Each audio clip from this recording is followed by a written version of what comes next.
Let's take a look at another Q3, Q4 retro prospective outlook, starting with some impactful regulatory news that probably isn't coming, but a lot of people are talking about it, and a lot of buzz is getting discussed about a certain Bitcoin ETF, which would have an underlying based on futures, not the spot markets, meaning CME futures. There are pros and cons to that, but ultimately it is a regulatory blessing to have an ETF, and it should be bullish if that news happens. There are several in the works. There have been for many, many years. Usually how this happens is they get delayed or denied slowly over time, but there's been less and less hype over the years as they just haven't gotten approved.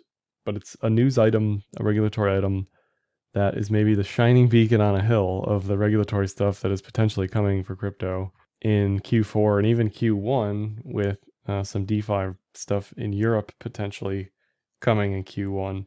The DeFi stuff I haven't heard too much about in Europe recently. There was a lot of chatter about it several months ago, so we'll see if it actually comes to fruition. But the smattering of negative stuff that could be happening for DeFi is large, certainly. This was from September 29th, Gensler talking about ETFs. He really doesn't seem to like DeFi stuff. He seems to think it's mostly securities and ripe for regulatory action. But the one thing he is pretty warm to seems to be an ETF of some kind for Bitcoin. So we'll see if that happens. I'm not going to hold my breath, but if it does happen, it should be pretty bullish for BTC. It's definitely a giant stamp seal of approval for legacy players who are waiting to get involved in some way. And would definitely be bullish on the quarter. Now, SEC just went after USDC for a subpoena of information. We'll see what comes of that this quarter, likely. They have a pending Ripple action. We'll see if there's some resolution to that this quarter. I think either way for Ripple, it's probably going to be bullish. I mean, at the end of the day, regulatory certainty is bullish for anything. So they can pay the fine, I don't know what exactly would come out of that. What probably happens is a decent sized fine to some degree. They pay it, move on. Ultimately, though, unless they get relisted on exchanges in indices, Ripple, the coin, not the company, that's the ultimate nail in the coffin, because if people can't trade it or get access to it in the US, then price probably doesn't go anywhere. So that I'd look for that specifically, if we even get resolution this quarter. It'll be a year in December, end of December. I don't know how long these things usually take. It's a pretty big case. But see what the fine is. If it's big, if they can pay it, and I'm sure they can, so it's not a big deal. But the bigger deal is, can they get relisted in US exchanges? Now, let's say Ripple wins. If Ripple wins, then price is going to go bananas. I think Stellar does well if Ripple wins as well. I think Stellar does even better if Ripple loses, honestly. I think we should all be, unfortunately, rooting for Ripple here, because if they go after Ripple and win, then that opens the door to go after company after company, coin after coin in the US, and you're just going to see delisting after delisting. Gensler's going to be the happiest guy on the planet, going after all these coins individually, one by one. I think Link is another potential target for similar type action, but we may not even see resolution to that this quarter. The DeFi stuff I keep mentioning because it's such a big deal. I mean, DeFi is basically KYC AML doesn't exist, right? And so that would be the number one thing coming to DeFi eventually, would be KYC AML requirements and restrictions. At the end of the day, it's not decentralized crypto that we know and love, but it would allow big players and big liquidity in the legacy realm who are used to and need regulatory certainty like that to get involved. So it's a bit of a double-edged sword there. Yin and yang. Do we want legacy money? Do you want that volume? Do you want to be on the up and up in a regulatory department? This was August 27th when they signed a deal to investigate DeFi transactions. So I'd imagine we'd start to see some regulation stuff coming fairly soon regarding that. And so that means increasing geo restriction, increasing KYC AML. Serum, the DEX on Solana, already geofences the US. And you're going to see more and more of that from Uni, probably Sushi, SNX. It's just going to go on and on and on down the list of protocols that just don't want US people involved for regulatory reasons. And that is definitely going to hurt price, just as removing China from an entire sector of the market is going to hurt price in the near term. China, a lot has happened in China since the mining ban, the exchange ban over the past few months. And finally, it looks like Huobi, Binance, OKEx are actually really kicking China out, or they're getting kicked out of China, both really. We've had a series of China bans Bitcoin 4 times a year, every year since Bitcoin's existed. It's always been a bit of a meme, but this time it looks like it's actually happening because exchanges are getting shuttered or they're shuttering Chinese users, geofencing them, stuff like that. China even went so far as putting TradingView behind the Great Wall of China. So you can't access TradingView in China anymore. You can't access CoinMarketCap in China anymore. So they are really clamping down hard on this stuff in a feasible way, besides just threatening regulatory stuff. And with the hash rate has rebounded. It was a big, massive deal. There was tons and tons and tons of press about this earlier this year. I've seen virtually no press about the rebound, but that's fine. It's gone elsewhere. It's gone to Texas. It's gone to Europe. It's gone all over the place. And now the narrative has switched to energy crisis and energy costs. Rightfully so. In Europe, energies right now is looking like an altcoin chart, just mega moon, crazy territory. Natural gas, oil, very similar to timber, lumber prices. And that's definitely going to affect mining profitabilities in those regions. You have to shut down your Bitcoin mining or your proof of work mining if energy costs are infinity and or there are brownouts, blackouts where you just don't have electricity, right? That's going to affect the network to a small degree. I think a lot of the mining stuff has actually moved to Texas, of all places, because they seem to be somewhat welcoming from a regulatory perspective to crypto mining. They have some energy surpluses there where miners can take advantage of that and get extremely cheap, low cost, or even get paid to take the electricity off the grid, which sounds insane. But these things do happen in the US. Very similar to China. A lot of the Chinese mining happened in rural areas because they had built all this capacity for energy that couldn't be utilized by cities. So it was a surplus of energy that was utilized by Bitcoin mining or Ethereum mining. Evergrande was also massive this quarter, multi-billion-dollar debt default, basically. There was onshore, offshore dichotomies between people who got paid, people who didn't get paid. China just deciding to let it collapse for offshore debt. And the reason this was important for crypto stuff is whenever you see a massive macro event like this, if it was a Ponzi or whatever it ends up being, it looked very much like a Ponzi, I think. But this is going to create a massive risk-off mentality for everybody. And any legacy players involved with crypto love to just cut the crypto stuff, right? If gold falls and you're holding crypto and you need to shore up your lending as a trader in the legacy world, you're going to cut your crypto first to make sure you don't get margin called on your gold positions. Stuff like that happens all the time with crypto. The other reason this was important is because Evergrande was issuing what's called commercial paper, basically short-term loans, to a large degree, and there was chatter about Tether being involved because Tether is one of the largest or the largest commercial paper holder on the planet, and nobody in the US had heard of them. So the question was, where are they getting their commercial paper? Tether came out and denied that they had gotten anything from Evergrande or have ever had anything from Evergrande. It took them way too long to do that. Their PR historically has been a dumpster fire. They need to get ahead of these things, and nobody trusts anything they have to say, which is the real problem. But they let it linger on too long. I think the biggest issue with Tether is the people that use Tether know exactly the ins and outs of what's going on there. The people who actually redeem the Tether. The people who are traders or the people who are Tether truthers have no idea what goes on there. So they just think, it's a giant black box where you can't redeem anything. Tether's going to collapse every day, and Evergrande was going to bring it down. When we look at, I'll just flip to this. When we look at the Tether price, so this in the red here is the Tether price. The yellow highlights are Tether price below $1, and it only briefly got below $1 in September twice. So the market rate for Tether shows that it was never a problem. The market wasn't worried about this. There was some negative press about it in September, but in general, throughout this whole thing, nobody really cared as far as the Tether markets were concerned. The market rate, the redemption rate is always $1 so long as Tether, the company, exists. The market rate can be 0, it can be infinity. It's whatever people are willing to buy and sell at. But the market wasn't significantly below $1 at any point in time during all that negative press. And if we look at all the stablecoins in existence, currently they are at 120 billion, obviously new all-time high. Most of this is Tether and USDC.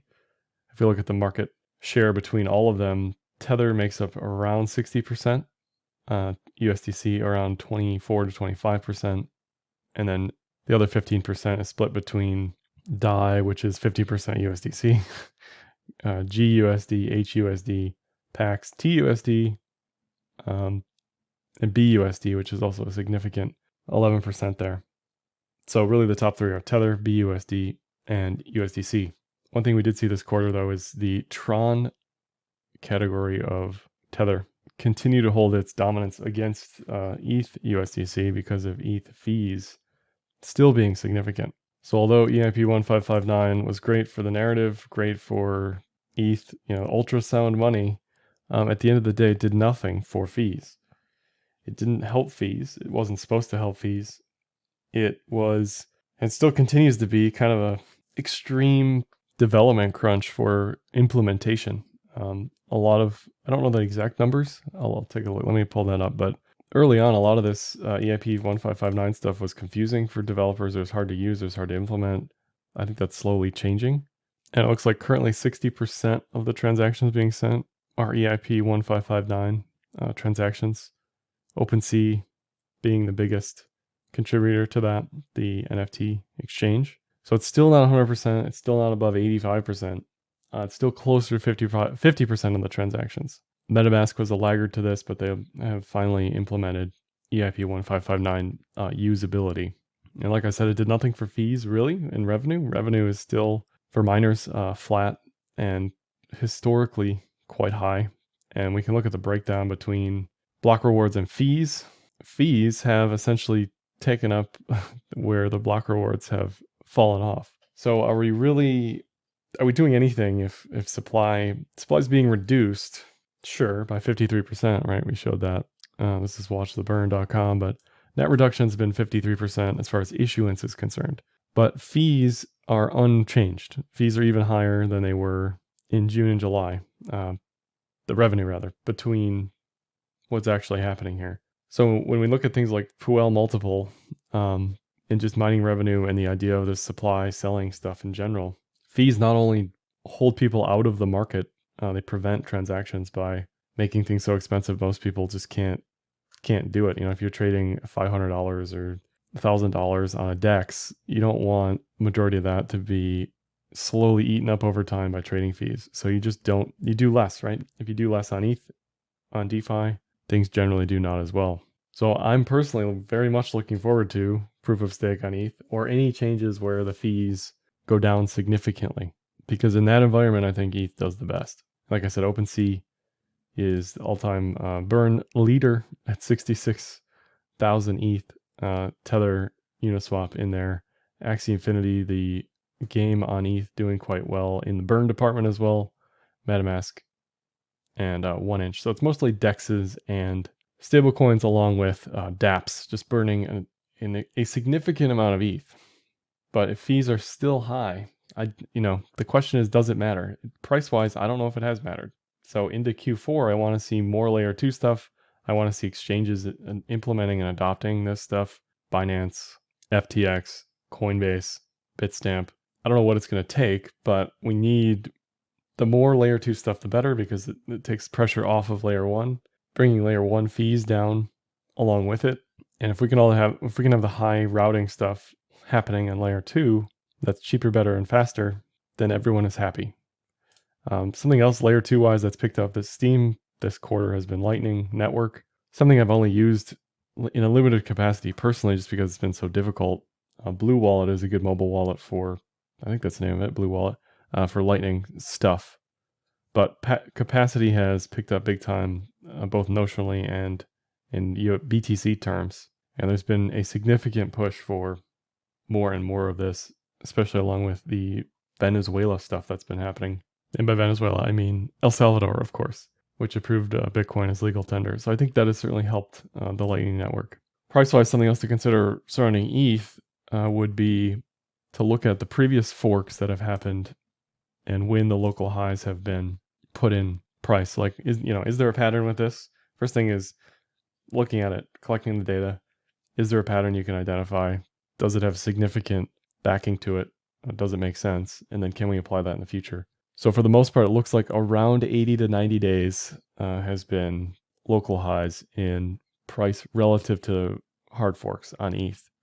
It's not perfect, but you can take an average here and look at it. 80 to 90 days from London would be end of October, early November, and that would certainly fit a bullish Q4 narrative. And I think for BTC and ETH to remain bullish, or any layer ones to remain bullish, we need NFTs to not be bullish, right? We need the action and activity happening on layer ones rather than NFTs, which have just dominated the conversation over the quarter for reasons that I don't personally understand. It just seems like we're in an upside down world where people are spending millions and millions on NFTs. I understand why it's a thing. I just don't get it. I just don't get it. But anyway, volumes on OpenSea broke 2 billion multiple months in Q3. And ultimately, I think it's best for coin prices if NFTs and volume are low and muted. If we look at the quarterly seasonality for BTC, we actually did quite well at 25%. Q1, Q3 are generally less bullish than Q2, Q4. Q4 being, on average, post 2013, the most bullish. So Q4 is always something to look forward to from a seasonality perspective. And what helps Q4, I think, is that Q3 is generally a hot pile of garbage in that it's terrible for BTC return-wise in September. So it helps to have a massive pullback in September, put in that low, and then rotate strongly into Q4 from the very beginning. And that's what we're seeing, or what we have seen at least in the past 5 days. I'm not going to celebrate too soon, but things are looking pretty good on the BTC department price-wise. And the following analysis you could apply to any coin. I'm just going to focus on BTC because we have the most data for it. But you can look at things like the MA multiplier. Where does it sit in the multiplier? What does the backtesting look like? Is there a signal here, right? So the 2-year MA is in the green, 5 times that is in the red. And for many coins, BTC included, it has been an oscillator that has done rather well on backtesting as far as giving you a buy zone in the green, a sell zone in the red. We briefly grazed this sell zone in Q1 and got to the midline Q2, Q3. And currently the upside is at 117 based on the multiplier, and that will continue to increase over time slowly throughout the quarter. So the quicker we get there, the quicker the top is in. The slower we get there, like we did in Q4 2017, the slower this takes, the better. As we go into Thanksgiving and people start talking about all sorts of stuff with their family, NFTs and Solana and whatever else, right? That's going to have an effect, certainly. Taxes also massive effect in crypto in Q1, especially with NFTs. What are people going to do when they owe NFT taxes in Q1? Are they going to not pay them? Are they going to sell crypto to pay for them? Are they going to sell the NFTs to pay for them? And we'll find out. If it were me, I'd sell the NFT. That's not what the NFT people are going to do. That's going to have a massive impact on putting a top in for Q4, in my opinion. But I definitely like above 100K. This quarter is certainly possible and doable. Looking at the moving average heat map, basically how far away are we from the 200-day moving average? And this has been an excellent indicator at buy zone, sell zone as well. Anytime we get close to this, it is a massive buy. So let's say I'm completely wrong this quarter and we just try to dump to zero. 16K or less is the buy for BTC on the 200-week moving average. Now, for a lot of altcoins, you can't look at this because it doesn't really have enough data. For something like BTC, we have 10 years of data, multiple data points. It's not 100,000 data points, but it's enough to be convinced that, yeah, the 200-week, for whatever reason, is an excellent place to buy. It is a generational opportunity to buy that low when BTC sells off like that. Throughout the quarter, if this is bullish, you want to avoid going up too quickly. You want to avoid this mean reversion potential growing faster and faster. The slower this goes throughout Q4, the better. This may bleed into Q1. I don't think DeFi is going to be as bullish in Q1 as it was in 2021. I don't think it's going to be as bullish in 2022 as it was in 2021, mainly for tax purposes. But let's say BTC bleeds into Q1 unexpectedly. This would definitely be something to watch for. How far away are we from the 200-week moving average? The Puel multiple measures coin issuance versus coin issuance over the past 365, over the past year. And this basically, for me, looks at how rich are the miners getting. If the miners are getting super rich relative to where they were, they're more likely to sell. This is anybody. If you get a windfall, if you hit it big on Doge or Solana, you're more likely to sell the higher it goes. Eventually, everybody has a number. Eventually, that number gets hit and these people sell, and that creates a domino effect of selling pressure. We see that over and over and over again on this multiple. We saw it in 2011, 2013, 2017. We didn't quite reach the multiple in 2021. And currently we're at 1.6, and this likes to top out between 4 and 6. So there's a decent upside here still remaining in the Puel multiple, and this is what you want to see for any coin with issuance like that. MVRV, it measures on-chain activity versus market cap. And for me, this is kind of a speculative bubble measure. If the market cap is several multiples above actual on-chain activity, then usually that means it's mostly just speculation, right? And again, we see this in 2011, 2013, 2017. We got close to it in early 2021 as far as just massively inflating market cap versus on-chain activity. One of the problems with this indicator is as we go layer 2 or as we implement Lightning Network or privacy protocols, you're going to be removing those calculations from the realized cap. So that's something to pay attention to. It may not matter at the end of the day. It may still give you a valid signal. It may give you this descending diagonal signal where over time the top on MVRV gets lower and lower and lower. We'll see into 2032 what it looks like, but MVRV is still quite tame going into Q4.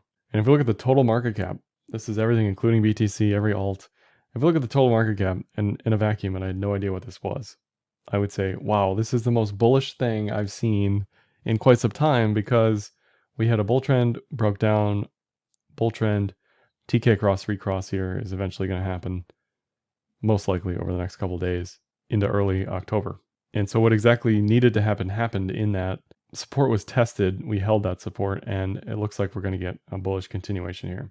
TVL is also at or near all-time highs across all chains now, according to DeFi Llama. If you look at all the chains that have DeFi anything on them, extremely bullish for DeFi anything coin-wise. It doesn't always translate to bullishness in the protocol coin itself. This also gives me extreme trepidations for any pending regulatory stuff, because all this is going to take a massive hit rather quickly, but it's definitely something to watch. How does TVL react to any regulation that could be coming? Most of this is on ETH and Solana, but into Q4, I'd watch some of these others if the incentives are right, see what happens. I'd also watch into Q4 who goes multi-chain. Does Sushi continue to be the de facto leader in going multi-chain everywhere? Curve, Aave, slowly also going multi-chain. Yearn, Ren, those are the big multi-chain players. And then just to close it out, some legacy stuff to watch here. The DXY, I've been talking about this for months, but the DXY is ripe for a reversal, and it's slowly playing out on the cloud. Technicals look incredible for a move to 96 to 98. Fundamentals make no sense to me why this is bullish, but this is an index, mostly 62% against the euro. So this looks incredibly bullish. And when the Dixie is bullish, BTC is not bullish. The euro looks extremely bearish. You're getting a bearish TK cross below the cloud. This is a massive bearish continuation signal, which means to me, the Dixie should continue to dominate. So the question is, can we be bullish into Q4 with a bullish Dixie, a bearish euro? Is the euro bearish because of the energy stuff? Sure lines up nicely. I don't know much about the euro or the energy markets, but that's one thing to think about. But technicals look absolutely disastrous for the euro here. into Q4. And then the VIX, which is the volatility index on the US markets, needs to stay low. For crypto does best when volatility in the markets is calm, specifically on the SPX and NDX. So if those sell off in Q4, expect massive disruption in crypto prices during that time, just like we saw during COVID in 2020, just massive risk off mentality everywhere. Similar to the Evergrande narrative, when you have these risk off events, liquidity dries up, bids dry up, everybody wants to get rid of anything risk related, and prices take a massive hit. So in general, I think Q3 was rather bullish in general, other than September for BTC and ETH, obviously, but Q3 was tame, mild. I think Q4 is setting up to be exciting, both bullish and bearish, mostly bullish. Hopefully we don't get slammed by regulatory stuff and legacy market volatility. Last, let's just mention the ETH BTC fund and DeFi portfolio trade for TechMe Capital at Enzyme.finance, a non-custodial portfolio management tool where you can send ETH to USDC or just watch what I'm doing. You can see everything, including AUM performance, allocation. You can see all of the DeFi coins I'm in here, all the vaults I'm in on Yearn, Compound, and Aave, as well as the trades in the trades tab down below. And the goal for the ETH BTC fund throughout the quarter is to get fully into crypto here. We're currently 70-30, and this last tranche of money probably goes mostly into BTC throughout the quarter as things continue to look rather bullish. That's all I have for this one. Like, dislike, comment, share, subscribe, and happy trading.